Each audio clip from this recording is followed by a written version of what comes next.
Welcome to Pallavi TV. పెన్షనర్లకు సంబంధించి వాళ్ళకి రావాల్సిన బకాయిలు బెనిఫిట్స్ కోసం వాళ్ళు పెద్ద ఎత్తున ఎంతో కాలంగా ఎదురు చూస్తూ ఉన్నారు. ప్రభుత్వం మాత్రం స్పందించట్లేదు. ఈ అంశంలో బక్కా జడ్సన్ గారు మొదటి నుంచి పోరాడుతూ వస్తూ ఉన్నారు. ఇప్పటికి కూడా ఈరోజు సోమాజిగూడ ప్రెస్ క్లబ్లో ప్రెస్ మీట్ పెట్టి అసలు ప్రభుత్వ తీరును ఎండగట్టారు. ప్రస్తుతం ఆయన మనతో పాటు ఉన్నారు, మాట్లాడదాం.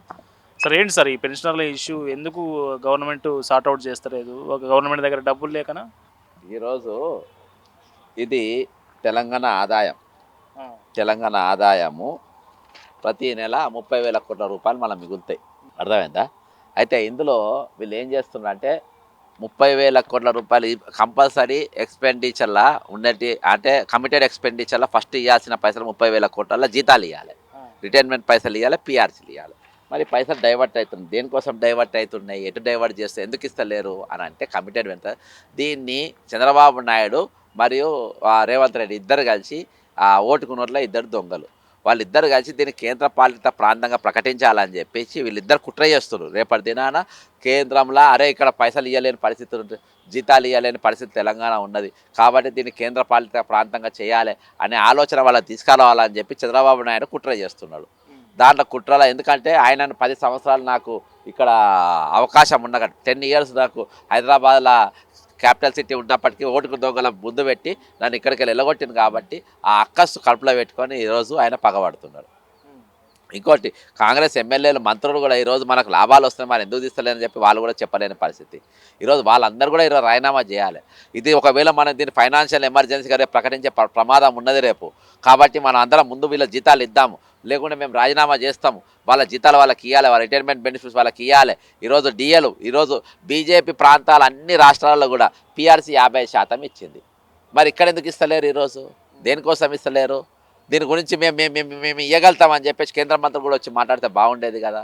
ఈరోజు బండి మా రాష్ట్రాల్లో మేము ఇస్తున్నాం, మేము అధికారం ఉన్నాం, మధ్యప్రదేశ్లో మేము ఉన్నాం, ఛత్తీస్గఢ్లో మేము ఉన్నాం, 55% ఇచ్చేసినాం, మరి తెలంగాణ ఎందుకు ఇస్తలేరు అని చెప్పి వీళ్ళు కూడా మాట్లాడాల్సిన అవసరం ఉన్నది.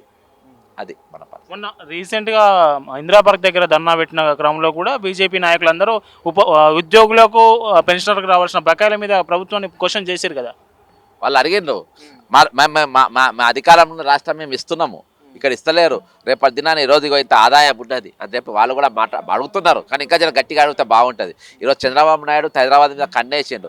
ఈరోజు హైదరాబాద్ను కేంద్ర పాలిత ప్రాంతంగా ప్రకటించే కుట్రలో భాగంగానే ఈరోజు చంద్రబాబు నాయుడు రేవంత్ రెడ్డి ఇద్దరు కలిసి ఈ డివిజన్లు పెంచుడు కానీ, హైదరాబాద్ జిఎస్టీ పరిధి పెంచుడు కానీ, ఫ్యూచర్ సిటీ పెంచుడు కానీ, ఈరోజు కాంట్రాక్టర్లు కూడా వాళ్ళ శిశువులకు ఇప్పించుకునే పరిస్థితి ఈరోజు తీసుకొని వస్తుంది. కాబట్టి దీని వెనుక కూడా ఒక భారీ కుట్ర నడుస్తూ ఉంది.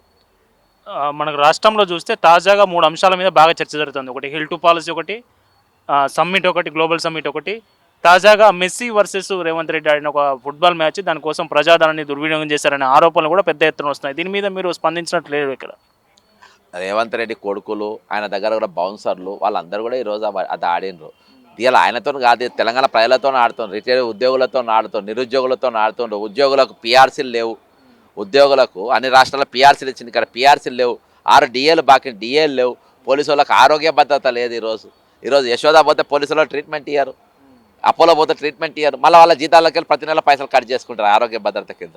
అవి మొత్తం డైవర్ట్ చేసుకుంటారు. దాని సర్కులర్ కూడా నా దగ్గర ఉంది. ఇది ఆ సర్కులర్, అర్థమైందా? మళ్ళీ వాళ్ళ డిఎస్పీ వెల్ఫేర్తో స్టేట్మెంట్ ఇప్పిస్తారు. ఏమని, మీరు ఏ దవాఖానాలో కనుక తీసుకోవచ్చు, ఎంతైనా ఖర్చు పెట్టారు. మరి జీవో ఏంది? ఎవడిచ్చిండు జీవో? ఎవడిచ్చిండు? కాబట్టి ఈరోజు పోలీసు వాళ్ళ బతుకులో కూడా విలువ లేదు. వాళ్ళ డిఏలు ఆపుతున్నారు, వాళ్ళ పిఆర్సీలు ఆపుతున్నారు, ఏ రాష్ట్రం కూడా ఆపుతలేరు, ఈయనే ఆపుతున్నారు. ఎందుకంటే ఈరోజు చంద్రబాబు నాయుడు కనుసనలో తెలంగాణ రాష్ట్రం నడుస్తుంది. చంద్రబాబు నాయుడు పేర్ల చీఫ్ మినిస్టర్ లెక్క తెలంగాణ నడుస్తుండ్రు.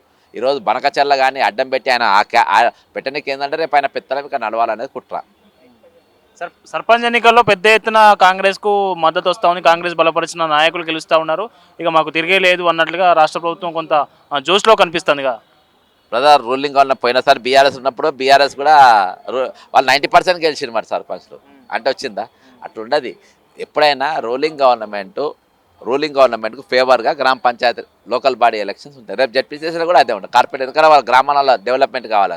కానీ అసలు కథ జనరల్ ఎలక్షన్లో ఎంపీలు ఎమ్మెల్యేలు మెయిన్ ఎలక్షన్లో అప్పుడే వాళ్ళకి కథ బై ఎలక్షన్లో ఇంట్లో కూడా కూడా జనము రూలింగ్ గవర్నమెంట్కి ఫేవర్గా ఉంటుంది. ఒక్క విషయం రాష్ట్రంలో కొంతమందికి అర్థం కావట్లేదు. అసలు జిహెచ్ఎంసీ చుట్టుపక్కల ఉన్నటువంటి శివారు మున్సిపాలిటీలను, మున్సిపల్ కార్పొరేషన్లు జిహెచ్ఎంసీలో విలీనం చేయడం వెనుక రేవంత్ వ్యూహం ఏంటి అసలు? ఇది లాభం జరుగుతుందా, నష్టం జరుగుతుందా? జనాలకు అర్థమైతలేదు, నాయకులకు అర్థమైతలేదు. ఏం చెప్తారు దీని మీద? మీరు స్టడీ చేశారా? రేవంత్ వ్యూహం కాదు, ఇది చంద్రబాబు నాయుడు వ్యూహం. ఎందుకంటే ఇది కేంద్ర పాలిత ప్రాంతంగా తీసుకోవాలి, దీన్ని ఎస్టేట్ మొత్తం పెంచుకోవాలి. వాళ్ళ బినామీ భూములు చాలా ఉన్నాయి, వాళ్ళ రియల్ ఎస్టేట్ దందాలు వాళ్ళ ఇక్కడ ఉన్నాయి. ఈరోజు ఫ్యూచర్ సిటీ కూడా వాళ్ళదే, వాళ్ళ కోసమే ఈరోజు. కాబట్టి అందుకనే ఈరోజు రిటైర్మెంట్ ఎంప్లాయీస్ పైసలు ఇస్తలేరు, పిఆర్సీ ఇస్తలేరు. ఎందుకంటే ఇది రాజ్యాంగంలో పొందుపరిచి ఉంటుంది. ఈరోజు భారతదేశంలో ఏ వెనుకబడ్డ రాష్ట్రం కూడా ఆపలేదబ్బా, ఏ కేంద్ర ప్రాంతం కూడా ఆపలేదు. ప్రతి ఒక్కరు వాళ్ళ జీతాలు ఇచ్చింది. ఇయ్యంది ఎవరంటే ఈరోజు ఏకైక రాష్ట్రం మన రాష్ట్రమే. కాబట్టి దీని వెనుక కుట్ర అని అంటే ఏంటంటే ఫైనాన్షియల్ ఎమర్జెన్సీగా చేయాలనేది కుట్ర, అంతే స్పష్టంగా. అంటే ఆర్థిక ఫైనాన్షియల్ ఎమర్జెన్సీగా దీన్ని మార్చి వీళ్ళకు అందుకోసం ఉద్దేశపూర్వకంగానే బకాయిలు ఇవ్వకుండా, రిటైర్మెంట్స్ బెనిఫిట్స్ ఇవ్వకుండా ఆపి దీన్ని హైదరాబాద్ను, అందుకే జిహెచ్ఎంసీలో అన్ని మున్సిపాలిటీలను విలీనం చేసి హైదరాబాద్ను కేంద్రపాలిత ప్రాంతంగా చేసే కుట్ర జరుగుతూ ఉంది. రేవంత్ రెడ్డి అట్లాగే చంద్రబాబు నేతృత్వంలో ఈ కుట్ర జరుగుతూ ఉందని బక్కా జడ్సన్ గారు మనతో పాటు చెప్తా ఉన్నారు. కెమెరా పర్సన్ శ్రీకాంత్తో కరుణాకర్, సోమాజిగూడ ప్రెస్ క్లబ్.